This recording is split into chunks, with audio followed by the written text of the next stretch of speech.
Olá pessoal, Fábio Akita. Muita gente se pergunta como aprender as coisas. Eu devo aprender Linux? Devo escolher Java primeiro ou Python primeiro? Melhor esquecer web e ficar no mobile? O que eu devo aprender primeiro? Eu sempre venho respondendo essas perguntas no canal de diversas formas, mas cada caso é um caso. Muita gente olha para mim hoje, com quase 30 anos na área, e por alguma razão tem dificuldade de imaginar como chegar no mesmo nível. Para quem está chegando agora no canal, eu fui programador minha vida inteira, e na última década só que eu comecei a fazer outras coisas, como palestras, geração de conteúdo e abrir minha própria empresa. Na realidade, a maioria das pessoas superestimam o que eu realmente sei, e aí parece ainda mais longe, mas todo mundo também esquece que qualquer um com X décadas de carreira teve seu dia 1 igualzinho todo mundo, sem saber nada de nada, zero conhecimento, zero experiência e zero noção de para onde ir. E isso é normal, ninguém nasce sabendo o que vai fazer pro resto da vida. Eu já vim contando algumas histórias, como no Diário de Henry Jones, na Dimensão do Tempo, Sua Linguagem é Especial, e nesse episódio eu quero contar alguns trechos de história dos meus primeiros 5 anos, que encaixa entre esses outros episódios. Vocês vão ver que no geral as histórias não são nada especiais, nenhum episódio super-humano, tipo entrar no MIT com 15 anos ou algo assim. Esses casos existem, mas não sou eu. Essa história é para os iniciantes ansiosos, muitos que estão assistindo o canal ou são jovens que estão pensando em entrar na faculdade ou estão nos primeiros anos, ou então pessoas mais experientes, nos seus 30 ou 40, querendo pular para a área. Para vocês que querem saber como muitos de nós que já passamos pela área começamos. O objetivo não é dar uma receita para ser copiada, é só dar um contexto e perspectiva. Eu realmente acho que não é tão importante ficar encanado demais nos primeiros anos. Iniciantes têm muita pouca informação para ficar tentando escrever em pedra. É isso que eu vou fazer pelos próximos 5 anos. Permita-me explicar.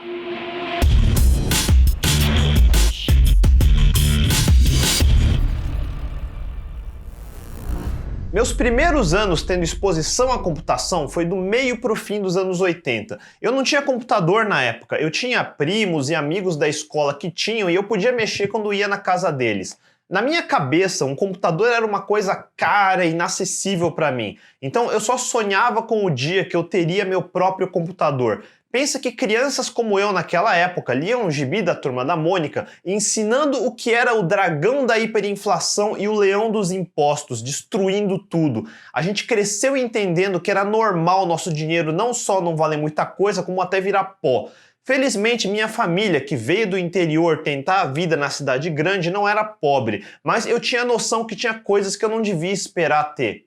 Em 88, eu tinha uns 11 anos de idade. Meu primeiro contato com alguma coisa que lembra código era no MSX Hotbit do meu primo, onde a gente minimamente precisava digitar um comando como load para carregar os games das fitas cassete. Foi assim que eu comecei a ter noção da ideia de que a gente dava comandos para a máquina executar. Eu via os códigos em revistas como a Microsistemas, mas eu não tinha computador para digitar. Eu via as propagandas de computadores da época, como o MSX, os clones de Macintosh como o Nitron, o CP400, CP500 da Prologica, e eram os meus sonhos de consumo. Eu não tive nenhum deles, só pude mexer no dos outros de vez em quando. Meu primeiro contato com programação de verdade foi em 1990 e eu tinha uns 13 anos. Se eu não me engano, alguém de telemarketing ligou em casa oferecendo desconto num curso de computação e meus pais resolveram do nada me colocar nesse curso. Fomos eu e meu pai, na verdade, aprender MBasic e WordStar na Data Center, que já nem existe mais.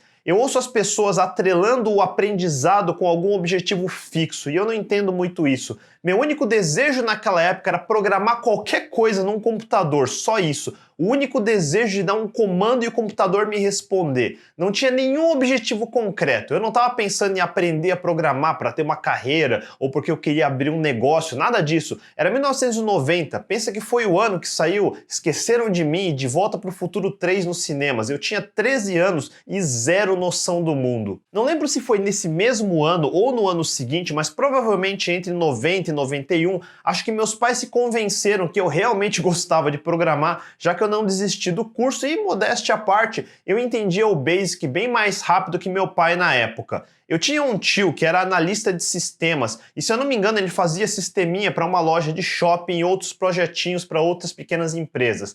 Ainda estávamos na reserva de mercado para conseguir um bom computador só indo no Paraguai. E esse tio conhecia alguém que trazia. É que nem hoje em dia que todo mundo conhece alguém que traz hardware de Miami. A gente não tinha Mercado Livre ou GearBest. O mais próximo disso era a página de classificados nos jornais. Enfim, meu pai resolveu investir num PC XT com poderosos 1 MB de RAM, muito acima dos normais 640 KB e um drive de floppy disk de 5,25 polegada e outro mais moderno de 3,5 que suportava disquetes dupla face e poderosos 10 MB de HD que sei lá por que a gente chamava de Winchester naquela época. E junto um monitor CGA de 4 tons de fósforo verde e uma impressora matricial Epson FX 1050. O computador vinha com DOS 3 e eu tinha o GW Basic e meu tio deixou instalado o DBase 3. Isso deve ter sido bem caro. Hoje eu estimo que deve ter custado quase $2.000 em dinheiro dos anos 80. Eu tinha noção que era bem caro e era basicamente isso que eu tinha e era tudo que eu precisava. A partir daí eu me virei. Para ter uma noção de como eu estava feliz, eu queria fazer meu próximo trabalho da escola no computador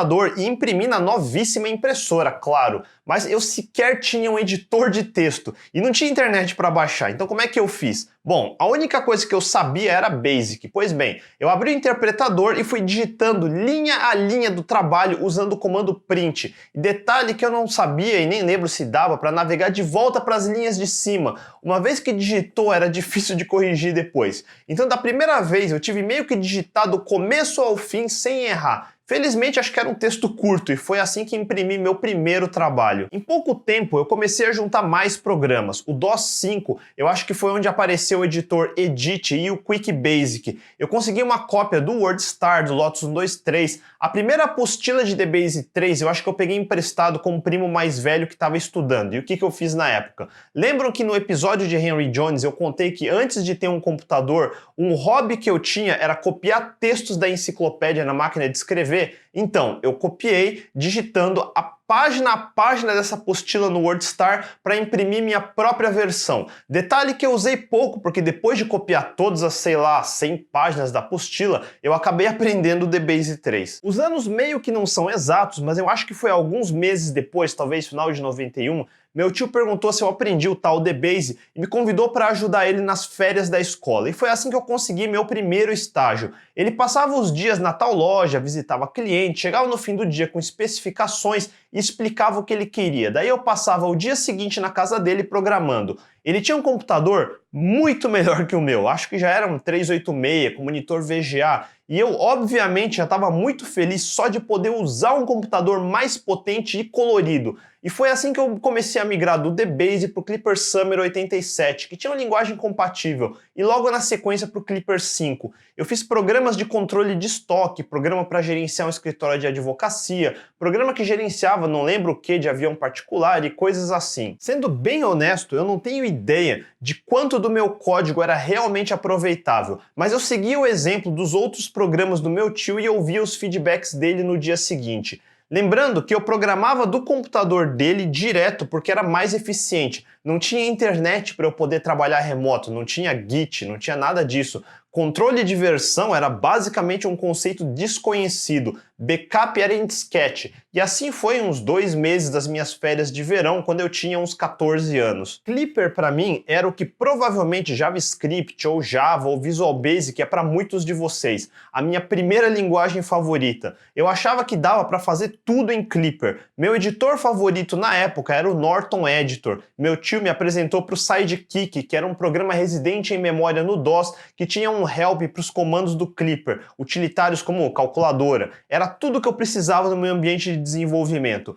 A partir desse ponto, meio que já estava decidido que eu provavelmente ia escolher computação como faculdade. E outro contexto, Fazer faculdade nunca foi uma opção. Eu sempre encarei como o próximo passo natural depois do colégio. Então eu nunca parei para pensar em não fazer. De qualquer forma, depois desse estágio com meu tio, eu peguei mais alguns projetinhos por conta. Lembro de ter feito um programa de controle de estoque para uma loja de bebidas do bairro, por exemplo. E vocês não imaginam como eu fiquei contente quando consegui fazer um pequeno joguinho e meu próprio editor de texto simples, tudo em Clipper. Para ser mais honesto, ainda havia uma outra direção que eu ficava flertando. Desde criança tinha outra coisa que eu gostava de fazer e era desenhar. Olhando em retrospecto, claro que eu não era tão bom quanto eu achava que eu era, mas vamos lá, eu era um pré-adolescente. A gente nunca tem noção de quanto é bom ou ruim alguma coisa, mas de qualquer forma eu gostava de desenhar. Eu tinha poucos amigos na época, eu nunca joguei bola na rua ou coisas assim. Eu passei a minha infância basicamente dentro de casa.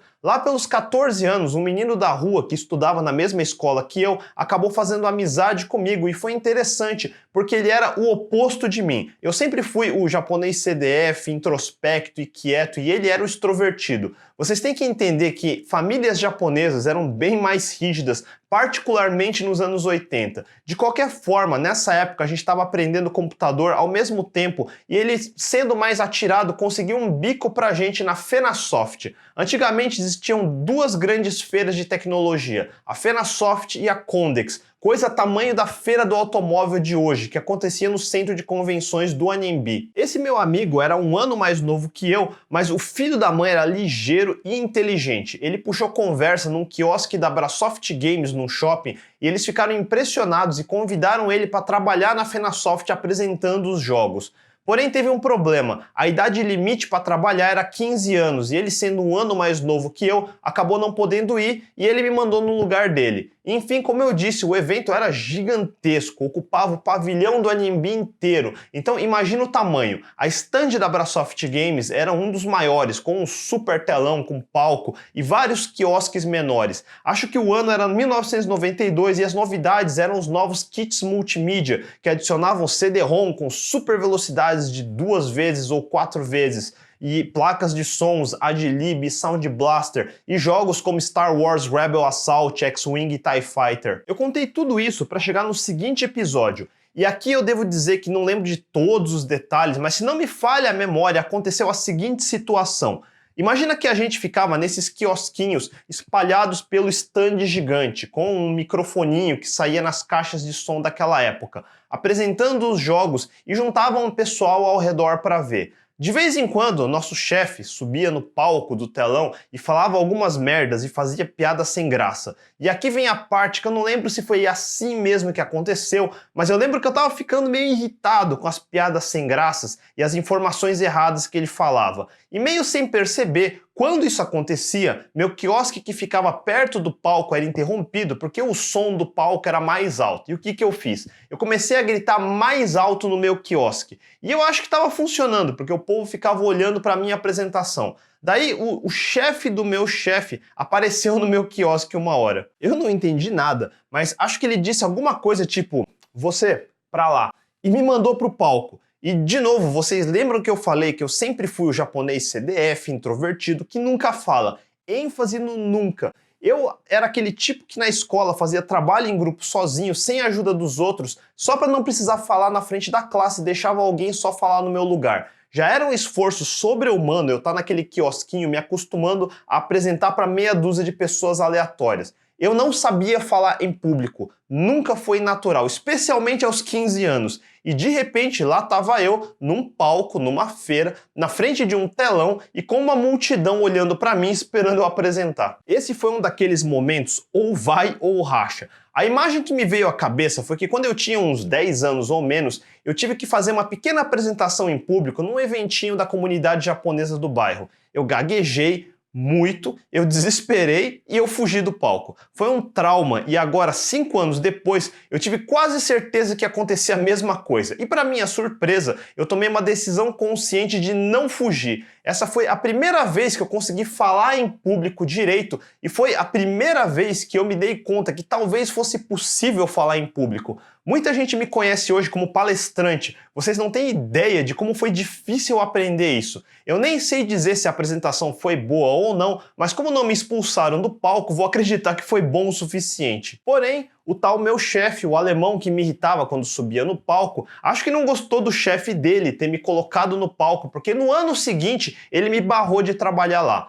Mas aí aquele meu amigo conseguiu um bico no concorrente no mesmo evento e fomos para a Magnasoft. Com 16 anos eu já estava um pouco mais confiante e acho que foi nesse evento que outro episódio interessante aconteceu. Um dos programas que eu tinha que apresentar não era grandes coisas, era algum tipo de pacote educativo que tinha um programa nível Paintbrush do Windows para desenhar. E eu disse que eu gostava de desenhar. Um dos jogos que eu gostava naquela época pela arte era o Tasmania, e eu fiquei lá desenhando. Pensa que desenhar com um mouse de bolinha era muito ruim, mas eu já estava acostumado. E por acaso apareceu um jornalista que gostou daquilo e me convidou para aparecer em algum jornalzinho local da época. Como eu disse antes, eu não tinha muita ideia se o que eu desenhava era considerado bom ou não, mas isso foi um empurrãozinho. Eu sempre fui fã de quadrinhos, games, mangás, animes, tokusatsu, era o que eu desenhava. Das revistas de videogame, como a Ação Games e Videogame, eu era fã de alguns gamers da época e por acaso conheci um deles nessa Fenasoft, o Tony Ricardo Cavalheiro.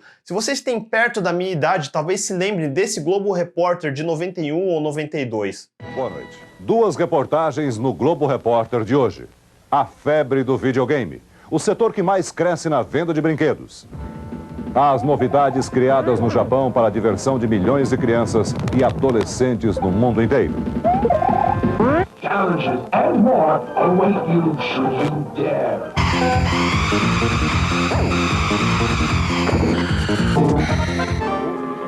Para Tony, está sempre na hora do próximo jogo. 24 horas no ar. Tony é campeão. E quem é bom nesse jogo, não pisca. Ele é tão bom que chegou a ser contratado por uma revista especializada em videogame para dar dicas sobre os jogos. No Castelo das Ilusões, ele é mestre.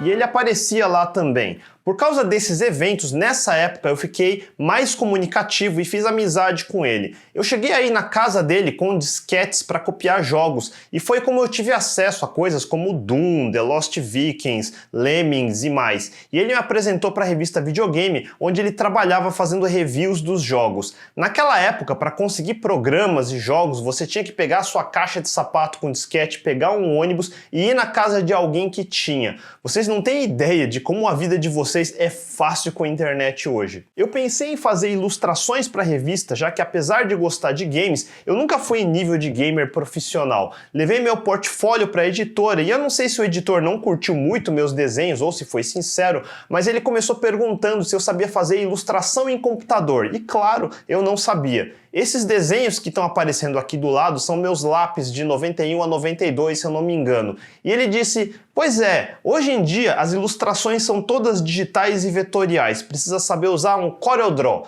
Naquele mesmo dia eu fui para uma livraria e comprei um livro de CorelDRAW 3. Eu passei o próximo mês aprendendo a ilustrar em CorelDRAW. Em 93 eu tinha ganhado meu segundo computador, um 386 de poderosos 66 MHz e acho que já tinha 2 ou 4 MB de RAM com uns 30 MB de HD. E agora eu tinha um monitor VGA. Coloca em perspectiva que era um monitor de 640 por 480 de resolução. O que chamamos de HD hoje em dia é 1920 por 1080. Então eu tinha 4 vezes menos densidade de pixels e só 256 cores.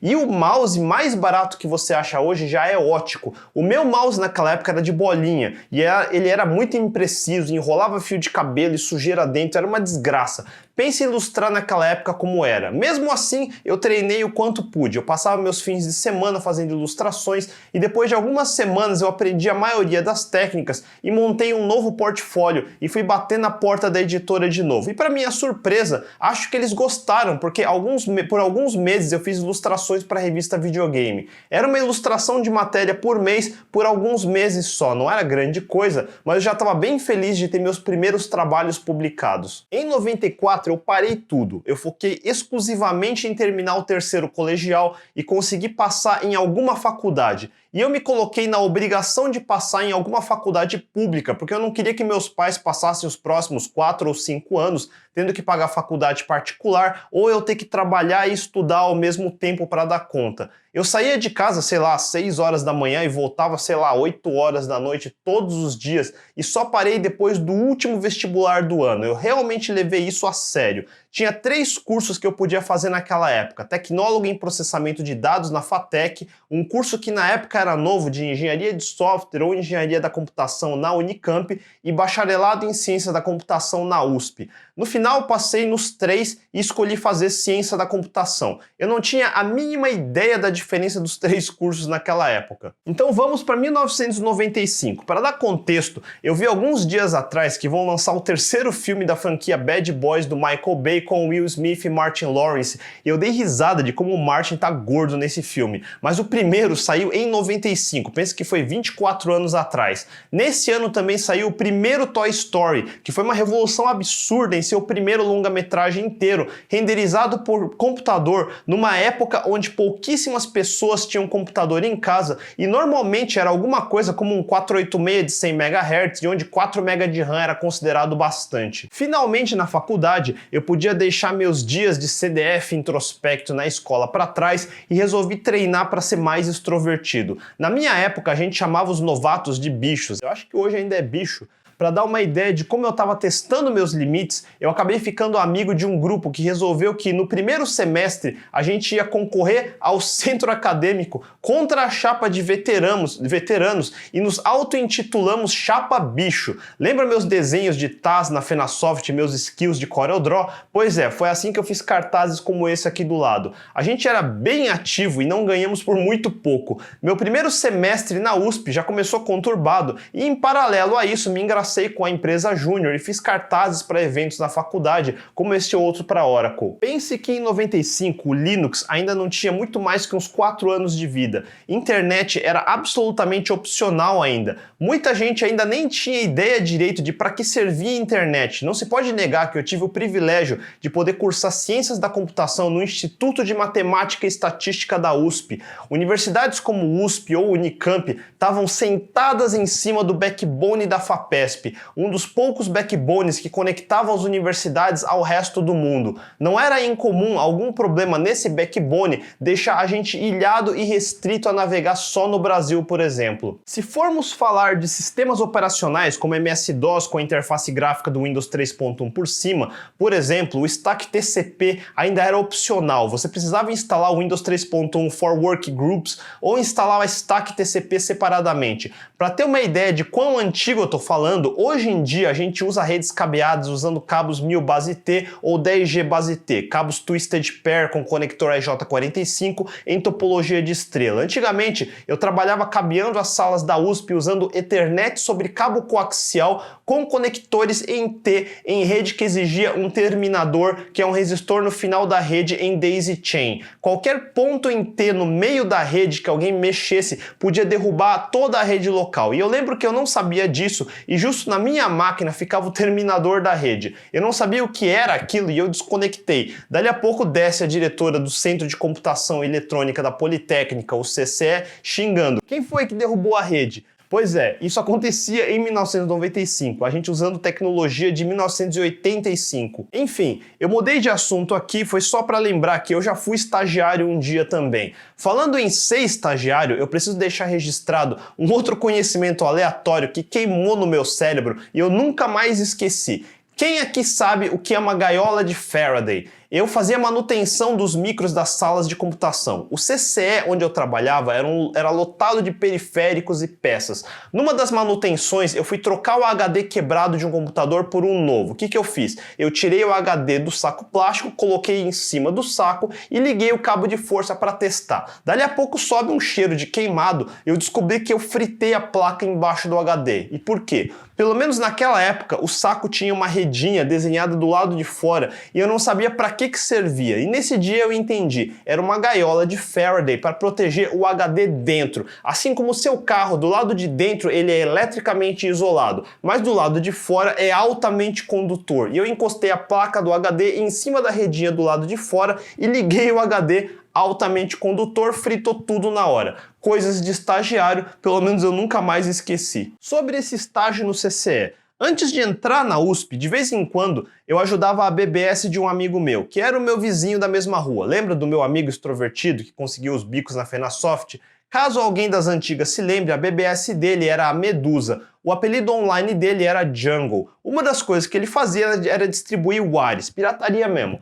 Eu ajudava de vez em quando. E não me julguem, eu também já tive minhas épocas de não ter grana e a única forma de experimentar algum programa ou jogo era pirateando. Mesmo porque muita coisa de fora simplesmente nem chegava aqui. Não era incomum a gente usar blue boxes, que se vocês já viram algum documentário sobre o Steve Wozniak, deve lembrar quando ele conta a história do apito que vinha de brinde na caixa de cereais norte-americanos Captain Crunch, que conseguia emitir o sinal de 2600 Hz que resetava a linha de trunk, e com isso a gente conseguia habilitar a ligação de longa distância de graça nas linhas telefônicas. Eventualmente o povo criou software que rodava em placas de som como Sound Blaster, e com isso a gente conseguia fazer ligação internacional cobrando pulso de ligação local. Era só pegar o telefone, abrir a linha para a operadora, pegar o fone de ouvido ligado na Sound Blaster, rodar o programa que rodava o tom e com alguma sorte ele abria a linha e agora a gente podia discar internacional. Era uma técnica de freaking e embora nós só fôssemos os equivalentes a Script Kids hoje em dia, o povo gostava de se auto-intitular freaks.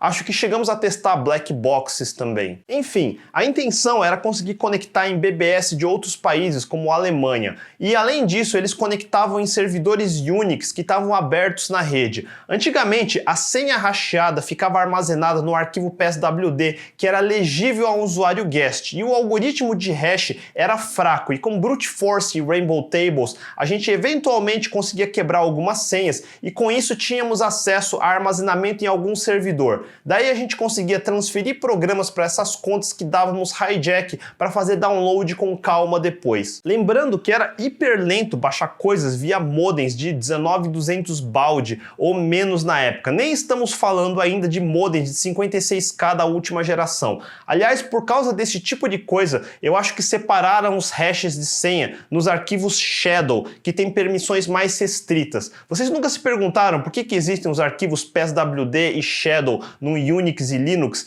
O arquivo Shadow já existia desde 86, mas muitos servidores Unix rodando na época não estavam atualizados. Lembrando de novo que atualizar um servidor naquela época não era só rodar um simples apt upgrade. Essa época de BBS era quando eu tinha uns 15 a 16 anos. Depois que eu entrei na faculdade, ficamos sabendo que era possível ganhar uma conta num servidor Unix da faculdade com acesso à internet se eu fosse trabalhar como monitor na sala do CCE na Politécnica. Internet banda larga em 95, quando a gente usava modems hiperlentos, lógico que eu decidi tentar e essa foi a motivação para eu ir estagiar no CCE e para eu aprender Unix. Baixar o Ares de forma mais rápida. Pois é. De qualquer forma, uma coisa leva a outra. O acesso à internet que eu tinha era logando via Telnet do PCzinho da sala de computação onde eu era monitor. Era, acho que um mísero 386 com monitor VGA de 256 cores. Mas isso não importava, porque o acesso era via Telnet, ou seja, terminal texto. Uma vez logado, você caía num shell, acho que era Corn Shell. Uma das chatices dos computadores da sala era que eles tinham um timeout. Eu não lembro se de uma hora. O computador fazia boot remoto. Ele tinha uma placa de rede, um EPROM, que no boot ele baixava o DOS e o Windows do servidor, então não adiantava modificar os arquivos locais, porque a cada boot ele zerava tudo e baixava de novo. No DOS era carregado um programa que depois de uma hora ou algo assim ele forçava, acho que um Halt and Catch Fire ou HCF e derrubava o computador inteiro. A primeira coisa que os estudantes mais dedicados queriam era ficar mais tempo, e daí a primeira coisa que os mais espertos aprenderam a fazer foi derrubar esse programa. Como era DOS, alguns estudantes mais ligeiros entenderam que se tratava de um Terminate and Stay Resident, ou TSR, com uma system call chamada talvez int21h. Eu posso estar errado, mas era algo assim. Então era só carregar outra coisa nessa interrupção e assim apagar a rotina de derrubar a máquina que era carregado no boot do DOS. A gente era insistente. Agora, eu caía no shell do Unix. Você acha Linux hoje complicado? Você não tem ideia de como era chato um Unix de verdade, no caso um HP-UX, para ser mais exato. Era engraçado que por alguma razão os servidores da Politécnica tinham nomes de animais como Lion, Spider, Commander. Depois resolveram colocar nomes de origem indígenas. A máquina que eu tinha conta era no Amandi. Bom, para conseguir fazer qualquer coisa útil, eu precisava primeiro aprender a navegar pelo Shell. E repetindo que naquela época não existia Stack Overflow, nem muito menos Google. Aliás, também não tinha Amazon para comprar livros, nem nada disso. A gente tinha que aprender as coisas na marra mesmo. Como eu venho da época do MS-DOS, onde basicamente a gente precisava saber comandos para fazer qualquer coisa,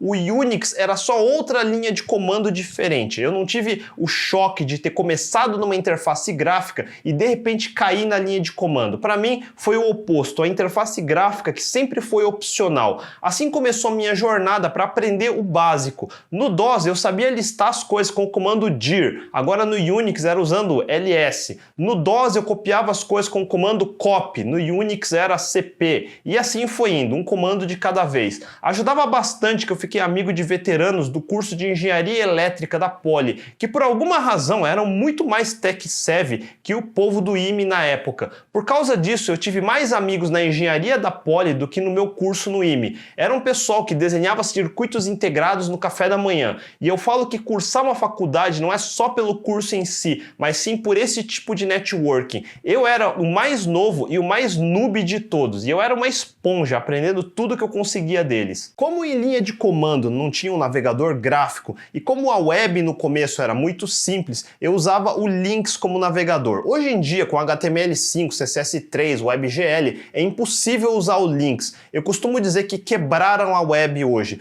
mas se quiser navegar via linha de comando, eu recomendo tentar o BrowSH, que é bem mais moderno. Para acessar meus e-mails tinha o comando mail, que era bem primitivo e eu nunca aprendi a usar direito, mas felizmente tinha o cliente de e-mail Pine. Se você já usou o editor Nano no Linux de hoje em dia, ele é o clone do editor Pico, que era o que vinha no cliente Pine e que eu usava todo dia em 95. Na época eu não usava Vim, mas sim o VI, e eu lembro do desespero de entrar e não conseguir sair da primeira vez, como todo mundo. Aprender o Q foi uma revolução. E aliás, uma versão alternativa mais moderna do que o Pine hoje parece ser o Aerc, ou você pode usar o Fatmail para popular o MailDir. Ou eu acho que tanto o Pine quanto o Mutt suportam o IMAP para se conectar em servidores de e-mail mais modernos. Antigamente o protocolo era o POP3 e ProcMail. Na sequência eu aprendi a usar a Usenet, um pouco de Gopher, IRC, e assim meu arsenal começou a aumentar. Mas eu preciso confessar que eu gastava a maior parte das minhas horas perdendo tempo em chat de IRC mesmo. E eu não estou falando de Mirk no Windows, mas do cliente de IRC original do Unix na linha de comando.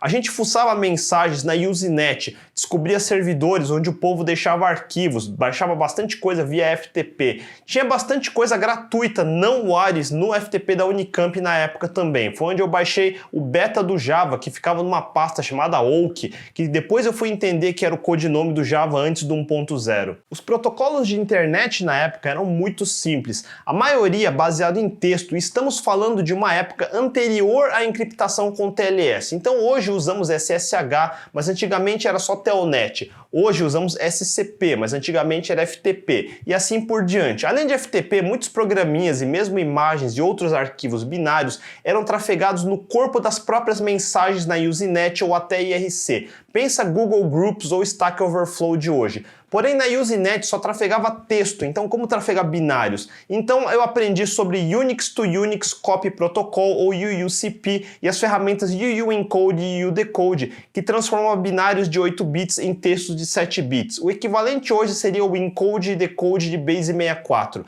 Finalmente o tráfego de WAR estava começando a acontecer, agora que eu sabia como me comunicar, onde procurar e como trafegar os binários. Mesmo em banda larga, às vezes a fonte vinha de servidores lentos, e às vezes os arquivos eram quebrados em múltiplas mensagens na Usenet. Daí a gente aprendeu a deixar os downloads via FTP rodando em background, e com isso eu aprendi que Unix suporta o conceito de jobs, rodar o comando com o E comercial no final, ou fazendo Ctrl Z, e eu aprendi a usar comandos como BG, jobs, NoHup. Eu não me recordo de ter usado comandos como dzone, e eu não entendia muito bem o conceito de signals ainda, como o HUP de hang-up, quando o terminal desconecta. Eu fui aprendendo aos poucos. De qualquer forma, assim eu podia deixar as coisas baixando em background, deslogar da minha sessão ir para casa e no dia seguinte, se nada deu errado, pegar meus arquivos. Vocês podem ver que eu fui aprendendo a usar Unix com a motivação de baixar pirataria. Motivo super nobre. Não era comum, na época, consumir as coisas online como fazemos com YouTube ou Spotify. A banda era limitada, a velocidade era baixa, então a gente baixava tudo para poder consumir depois. Eu vou dizer que a essa altura eu já estava menos interessado nos WARs e mais engajado nas salas de chat de IRC e tentando entender melhor como a web funcionava. Interessante que eu usava o Windows 3.1 e Windows NT já naquela época. A gente tinha navegadores como Netscape Navigator Gold, onde eu aprendi a editar HTML, front page da Microsoft, editores como Hotdog, mas para coisas como IRC, FTP e Usenet a gente usava terminal mesmo. A internet era mais devagar nas máquinas locais e mais rápidos do servidor, então era um incentivo eu continuar no terminal. Eu finalmente comecei a me sentir confortável com essa tal de internet e suas tecnologias de base. E esse foi um pequeno resumo de alguns episódios que eu lembro entre 1990 e 95. O episódio não tem nenhum objetivo muito educativo, a não ser contar a minha história mesmo. Pode ser que eu esteja sendo leviano, mas até hoje eu nunca atrelo a aprender alguma coisa com nenhum objetivo muito grandioso. Eu nunca penso, vou aprender X porque isso pode ser mais lucrativo no futuro, ou eu quero aprender Y porque parece que vai me levar para uma carreira mais promissora, ou qualquer coisa planejada assim. Todas as memórias que eu tenho de aprender alguma coisa sempre tiveram objetivos super banais, como vocês puderam ver. Se resumir a última metade do vídeo, você pode dizer que eu aprendi Unix para baixar pirataria mais rápido. Só que tudo que eu aprendi, copiando a apostila de programação, sendo estagiário do meu tio, apresentando games na Fenasoft, fazendo ilustrações para a revista Videogame, aprendendo as tecnologias de internet para baixar o Ares, tudo me levou a aprender coisas como DBase, Clipper, CorelDRAW, Unix e aprender a falar em público. Eu falei no episódio de Procure o que ama, só que não, que eu gosto do meu esforço e é isso que eu quero dizer. Naquela época, dos 13 aos 18 anos, eu sequer tinha essa noção de que a gente devia procurar alguma coisa que gosta. Eu só fui fazendo, sendo curioso. Aliás, a definição de hacker para mim é uma pessoa curiosa com tecnologia. Uma coisa foi levando a outra e sem querer se passaram 5 anos que eu fui aprendendo um monte de coisas que se tornariam importantes nos anos seguintes. Se eu ficasse toda hora pensando, eu não vou perder tempo com isso porque não sei se vai ser útil daqui 5 anos, eu ia ficar estagnado o tempo todo só planejando e nunca de fato fazendo. Esquece, nessa fase da vida é inútil ficar planejando, a gente é jovem demais para ter noção real de qualquer coisa. E eu tô parando a história exatamente antes de começar a primeira bolha da internet. Nesse ano eu ainda ia ver o lançamento de coisas como Java 1.0, Delphi 1.0, Flash 1.0 no ano seguinte, .NET nem existia ainda, todo mundo ainda usava Perl e não Python, Unix e não Linux, PHP ainda não tinha nem começado. Esse foi um breve resumo dos meus primeiros 5 anos. Eu sei que não é um conhecimento geral, mas eu queria deixar registrado essa fase para a posteridade. Eu espero que tenha ajudado a dar alguma perspectiva para alguns de vocês. E vocês, como foram seus primeiros 5 anos? Não deixem de compartilhar nos comentários abaixo. Se curtiram, mandem um joinha, não deixem de assinar o canal e clicar no sininho para não perder os próximos episódios. A gente se vê, até mais!